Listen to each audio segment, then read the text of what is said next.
Hey everybody, Mark Herman, aka LA Bengals fan on most of the major platforms, and I'm joined here by superfan Riley Goldman and Jake Circus of the Jake Circus podcast, and this is the official NFL Draft Recap for Jungle Talk. Yeah, all Let's go. right. Today.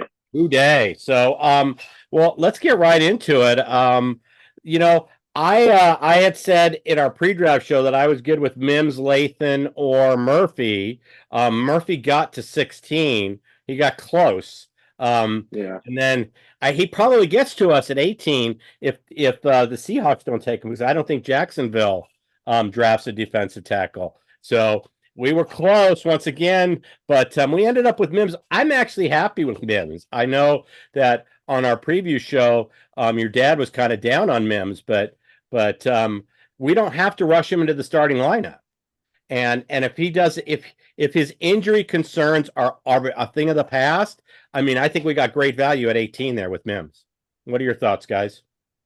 I agree. I think when you take a look at it, they needed to get someone to build off of. And I think that's exactly what Mims is. Like you said, Mark, he's not a guy that's gonna play 15, 16, start 16 games, 17 games in year one.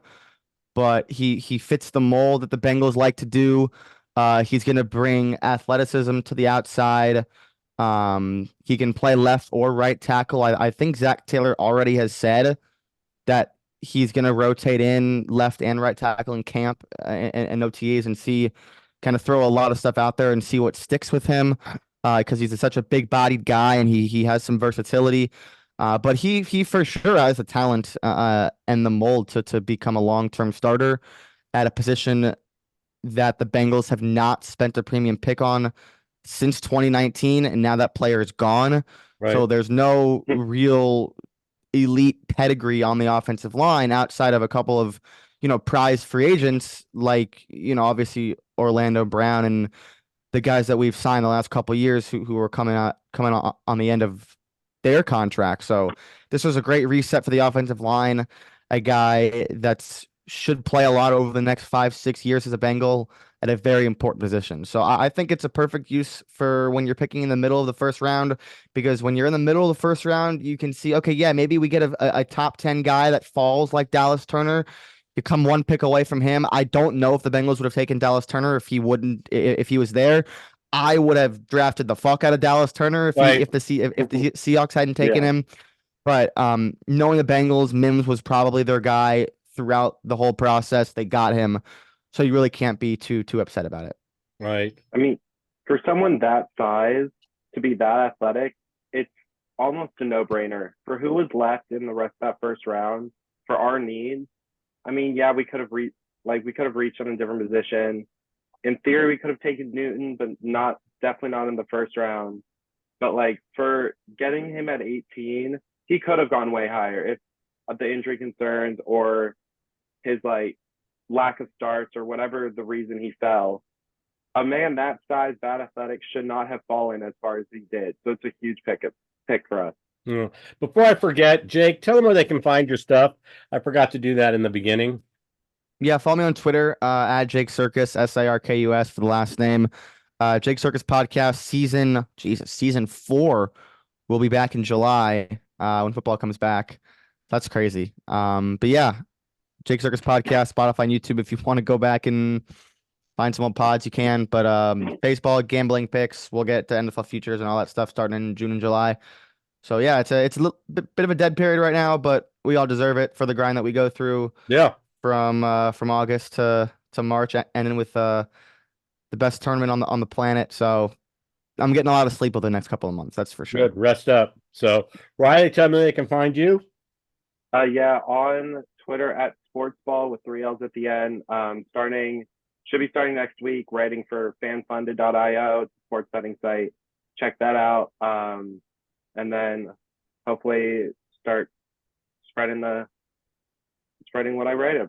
Spreading the joy. So, and this is a show by fans, for fans. All we ask is you to support the channel. So please subscribe, hit the bell so you know when we put our updates up, and hit the thumbs up. It helps us out with the analytics. And tell us any comments, whether you agree, disagree, anything you have in the comment section. Feel free to to join in.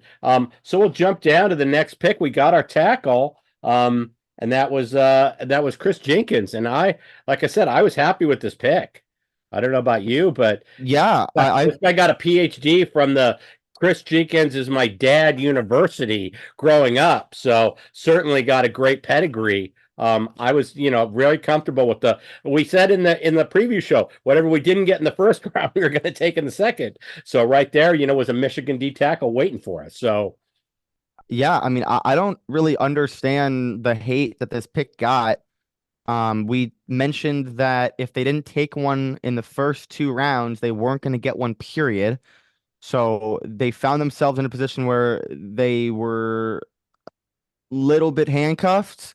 But Chris Jenkins was there. Dane Brugler had him as a top 35 player. You get a top 35 player at 54 overall at a huge position of need. He's only 22. I don't mind it at all. I think he's a pass rusher that you can build off of it in year one. He doesn't necessarily project as like a splash 9-10 sack guy. But the Bengals don't really need that. He's going to be a huge enforcer as a one gapper, playing some one tech on the inside. What was his comp? I don't. There was a comp somewhere. I forgot who it was. But he's a big bodied guy, big bone guy, 300-pounder. It's gonna help a lot in the run game. And he was a top 40 player consensusly that we got at 54 at a position of need. So not a sexy pick. It wasn't Newton. Newton was gone by already, and for a lot of reasons wasn't there, or I guess was still there after Thursday. So thank God we didn't take him at 18 because that would have been horrible value. But no, I have no problem with Chris Jenkins. That's a B plus A minus pick. Yeah. And we'll see what kind of impact he can make. Well, I think, Ron, I'll ask you, is it because he played for Michigan? Is that why they hated the pick? I mean, we drafted other Michigan guys. They haven't gotten this kind of hate. So yeah, watching his film, I don't see him as much of a run defender as much as a pass rusher. Which, given how terrible our run defense was last year, I would have preferred a more run-focused DT if we're going to take DT. But as Jake was saying, the value there, he was projected way higher, fell to us. I'm happy with it. Yeah. I mean, people are going to have their own opinions. They want Michael Hall, who's an Ohio State guy who went 15 guys later. Everyone's going to have their own opinions, Yeah, well, like I said, at some point we have to trust our coaches. They have these guys in for visits. They scout all year. So, like I said, I was happy with the pick. The next pick was the one that surprised me, not because of the position, because we did need to add a fresh body to our wide receiver room. We have T. Higgins on a 1-year rental. Tyler Boyd's gone. I know we filled the Tyler Boyd need with basically Gesicki. I know he's a tight end, but Gesicki's basically going to play more of our slot type of receiver. I just thought it was a little early here for this pick. I thought we could have got this pick in the 4th round. So I don't know what are your thoughts on that, guys? I mean, I'm happy with receiver there. We needed, but with who did I write down? Jalen McMillan going a couple picks later, I thought was a similar guy with a far higher grade. I mean, I know Burton's, a lot of his issues came off the field stuff, and I think injury concern. I could be wrong on that, but Troy Franklin went at the top of the 4th. Javon Baker went in the 4th. Jalen McMillan went later in the 3rd. All available, all similar size. I think Burton has some issues with 50-50 balls, and if he's, at least from what I saw in his film, has some issues with 50-50. And if he's the replacement for T, that doesn't really match up for me. T was our 50-50 ball guy, could kind of come down with anything, and we're replacing him with a guy without as good of hands. I don't see why we took him there, but I don't think he's a replacement for T. Higgins. I think that I don't know if he's gonna play in the slot, so I can't say he's a replacement for Tyler Boyd. But they clearly see something in Burton. I watched a lot of this guy because I'm technically, I guess, de facto Bama fan. I watched every single one of their games last year, probably multiple times. This guy the steps and yes, the off the field stuff. 6 different schools in 8 years. There were rumors he did not see eye to eye with both Georgia and Bama coaching staffs. Probably not ideal because those are but when Saban was there, the 2 best coaching staffs in the sport. Right. So some stuff maybe to be teetered with when he gets to the NFL. But this guy this is a true guy. He's just one of those guys that everyone agrees will be a better pro than college player. It never really fully broke out. He didn't get the playing time he wanted at Georgia. Came on super late at Bama. Ended up playing really well the end of the year. Led the team in receiving yards. Now that Bama team was so weird. Not a great Bama team last year, but they started throwing the ball a lot more. Right. And Burton was the go-to guy. Now he did not insanely physical. He's like Riley said, he's not going to go up and grab T. Higgins for Jamar Chase 50-50 balls. Physical defensive backs will be able to kind of break him off his route and reroute him and rub him. But if he's the 3, and like we expect him to be at least for year 1, I'm not entirely worried about the T. Higgins situation until we need to be worried about it, because right now T. Higgins is a Bengal and we're worried Right. about 2024. So, and Yeah. not like this was a first round pick. Like this isn't like this is some crazy high resource being used on a wide receiver. I think Jermaine Burton's going to produce. I think that they see a lot in him. He's a guy with underrated place with play speed, sees the field very well. Great precision at the top of his routes. And look, like they went Georgia, Michigan, Bama. Like they know what they know what they like. They like guys with high pedigree who have played in big time games, and Jermaine Burton has. Right. Yeah. He's got big hands. Once again, school you can't argue with. I just thought it was early. I thought it was around early. That's all. Yeah, it was. Given the for guys sure that were on early. the board, I thought it was around early. That's all. So, but now what do we know? I don't know a lot about McKinley Jackson, who was our next pick, and I didn't mind because basically we got about 650 pounds of humanity, or maybe more in day 2 with Jenkins but you're adding a defensive tackle from an SEC school at A&M. I don't know a lot about him. Yeah, They said he's quick, he's got good size, so. I mean, yeah, it's another big body at a position that they just were thin at. I mean, I think that the fact that they came out here with 2 top 100 picks at defensive tackle was needed. I'm not going to sit here and say they're dumb for taking a guy who that most people had as a day 3 player that early as a top 100 pick. Because we've seen this happen all the time where the team reaches at a position of need and it ends up working out fine. It ends up not working out fine. But again, they miss on a 3rd round pick. It's not the end of the world. But like this draft was so important for the Bengals because they had more picks than normal. They had 10 picks. Right. If they draft 6 starters, it doesn't matter where those starters come from. Like they need to draft 6 starters with those 10 picks. We expect Mims to be a starter. Obviously, Jenkins will be a starter. Burton will for sure be a starter. So now we kind of start with this next wave of picks that they had, starting with this guy, McKinley Jackson from A&M, another big school guy. It turns out he was really high on their board coming into the draft. So they take him with that extra 3rd round pick, which is fine. I mean, that's when you kind of reach and take someone that you really, really like because you have the extra pick. Don't know a lot about him, but look, it's a thing where the Bengals needed 2 guys at this position, and they got both of them in the top 100. So they completely needed to revamp the depth at that spot, and they did. And let's hope that they can develop them. Yeah. So then we've got 2 tight ends in the next few picks. So now we're in day 3. Eric All, from what I can see, his big issue is health. I mean, if he could stay healthy, he's going to contribute a lot. And it's the same thing with with the kid McLaughlin that we drafted in the 6th round. I mean, he's athletic and he's really good value for the 6th round. I don't think this bodes well for there's going to be a tight end that's going to wind up on the practice squad. I don't know if it's going to be if it's going to be our guy who we like, Hudson, but somebody's headed to the practice squad.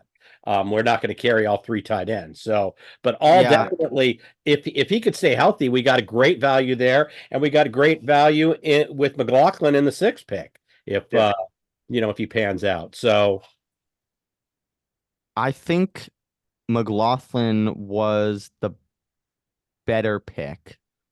Definitely. All I think was a little early. McLaughlin was Brugler had him. Where is he? Shit.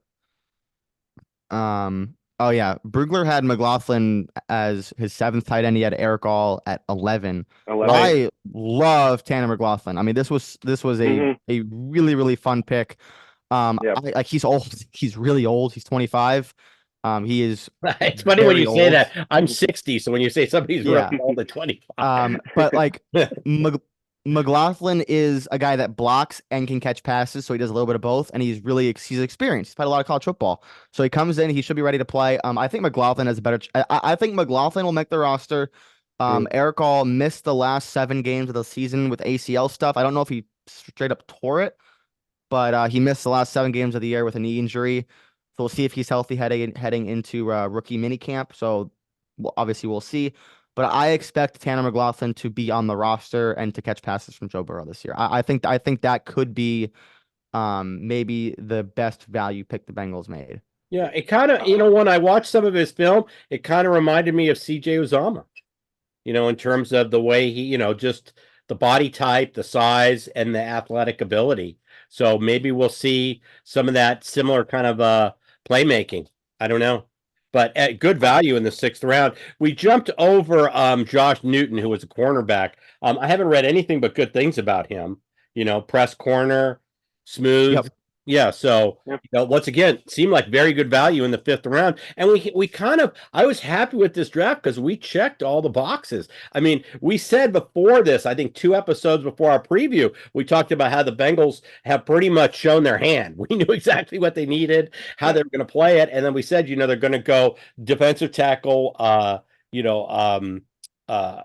offensive line first pick, whatever they don't get second pick, and things kind of fall. And then they just checked all the boxes with, I thought, great value picks in the middle rounds. Yeah. So everyone's talking about that- Matt Lee. I agree. I think Matt Lee was a great pick in the 7th round. Yes. I don't know if we need to already buy Super Bowl tickets because we took Matt Lee. But that's a guy that can compete for some playing time at a position that's sneakily gonna need to be upgraded pretty soon. Right. And honestly, who knows? Maybe he can play left guard. Yeah. Well, and then we add Cedric Johnson, So and then we also add the safety from Ole Miss. Yeah, they just kept drafting SEC guys. Yeah, well, you know what? It's not if you're going to load up on a conference, that's not a bad conference to play around in. No. Yeah, lots of production from Cedric Johnson. And like again, Zach Carter done. He's probably not going to make the roster. Is he even on the roster anymore? But if he is, he's probably not going to make it in this year. So they needed a new kind of rotational pass rusher. I think he can be that if he makes a team. A lot of production in college. That's what we like to see for those pass rushers. Yeah, a 3-year starter. I mean, a lot of good things. And once again, 6th round. I mean, I felt like we got really good value in the middle and late rounds. Yep. And also keep this in mind for pass rushing wise, Hendrickson not happy. It's crazy to say this, but Joseph Asai last year of his contract, I cannot believe we're saying that. Feels like he fucking just got drafted, but Joseph Asai already in year 4. So yeah, we'll see. Yeah, well, let's touch on the Hendrickson real quick. So the guy renegotiates his deal and gets like $21 million of new money, and then realizes, you know what, I could have got more. So now he's coming back. Did he not watch how this team handled Carson Palmer? I mean, if you threaten retirement, they're going to say, okay, good luck with the rest of your life, and they're going to keep your rights, and you're not going to play football. So I don't, you've got 21 million, maybe we work something out and throw some extra money at him to make him feel good. But in terms of getting traded, he's not going to be traded. And if you threaten retirement, they're going to say, go ahead and retire. So I don't really understand what Trey Hendrickson wants the Bengals to do. He's signed, get a better agent. Like that's all that's all I'll say. Get a better agent. Like you sign the contract. You have 2 years left. Right. Not even a year ago. He wanted more money. He extended and he got $21 million of immediate extra money. Like, so, I get it. He had a really good age 29 season, but if he thinks that the Bengals are going to give him more money going into his age 30 and 31 season when he's still got 2 years left, he's fucking insane. Now, Right.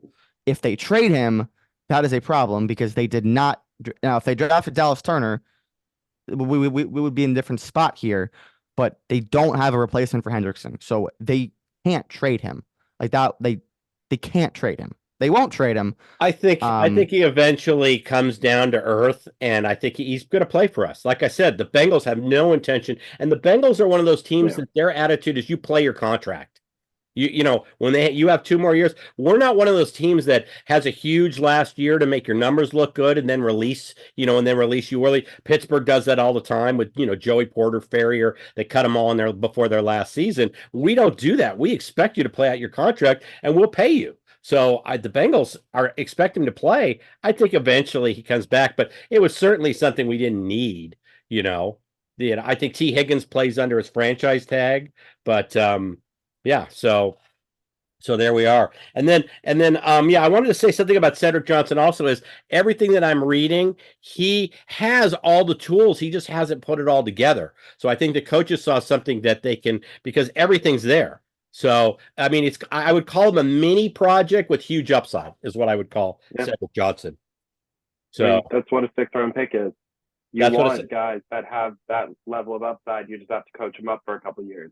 Yeah, there's no issue with that. And then the last one, obviously Lee, I thought great value last pick of the draft.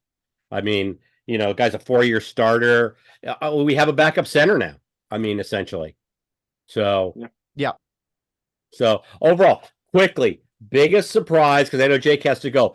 Biggest surprise or biggest disappointment? My biggest surprise was that we took the receiver around early, I thought. My biggest disappointment was we took the receiver around early. My biggest surprise was Atlanta. I'll go away from the Bengals. Was Atlanta taking a quarterback when you just spent $100 million on Kirk Cousins and you could have got him another toy? It changed the whole first round. And it's probably why Murphy almost got to us. But that, to me, watching the first round of the draft, and I'm not alone. You could be, see social media. Everybody was kind of shocked by that. So that was my biggest surprise and biggest disappointment. What about you guys? Throw that out, and then we'll wrap up. I don't have the time to discuss what Atlanta did. I think it was like I rarely agree with the common population ever, but I would have liked to be a fly on the wall in that draft room when they take a quarterback. First of all, a quarterback that should, even if you need one, should be nowhere near a top 10 pick. Nowhere near, even if you desperately need a quarterback. And they took one after signing Kirk Cousins off of an Achilles injury for $90 million guaranteed dollars. Yeah, like it's even if Penix is good, like even if he turns out to be a good player, egregious draft pick. Levels of unseriousness that I can't even comprehend. Right. Any problems? Any surprises, disappointments with Bengals or we're all No, I think that they went pretty much how we figured. Well, the wide receiver in the 3rd round, I thought was good. I really hope Burton's good because I like him a lot. I liked him a lot in college, and I think he fits the system. But yeah, probably a little early for him. The one thing I would say, no surprise, no trade backs. The Bengals normally always trade back. Yeah. Not surprised. I would have liked them to see, like them to use some extra picks and maybe trade up for Dallas Turner. But, that's in a dream world. I'm just so surprised Turner was there at 17. Yeah. Well, I think and that's why he didn't make it to us. So he almost made it to us, but they traded up. Yeah. Riley, want to throw yours in? Biggest surprise, non-Bengal, Chop Robinson to the Dolphins. I think that was one of the last positions they needed to fill because they definitely have holes, but edge was not one of them. But for us, I mean, kind of along the same lines, not that we took a receiver in the 3rd round, but just which receiver we took in the 3rd round. Had other guys higher than, I didn't even honestly I've not watched college football that much this year. School's been insane. But did not have Burton on my list at all. And then he got drafted. I had to look up all the information on him. But, Bengals saw something in him. Got to trust them. Yeah, no, that's it. Trust them. So, and imagine if you're a Raiders fan, just throwing that out there, we'll close on this, sitting at 12 and not being able to draft a quarterback. I mean, I don't think there's any way they thought that one of those 6 quarterbacks wasn't going to be there for them at 12. And to have that happen, like I said, Atlanta really changed a lot of draft boards quickly, you know. And so that's it. All right, Jake, remind everybody where they can find your stuff because you do some great podcasts. Yep, Twitter at Jake Circus for baseball bets. Not much for me over the summer, to be honest. We'll get back at football in July and August, and then Jake Circus podcast season 4 coming up on Spotify in around August, end of July. Excellent. Riley, remind them where you are on Twitter. On Twitter at sportsball with 3 L's at the end, and then in a little bit up on fanfunded.io.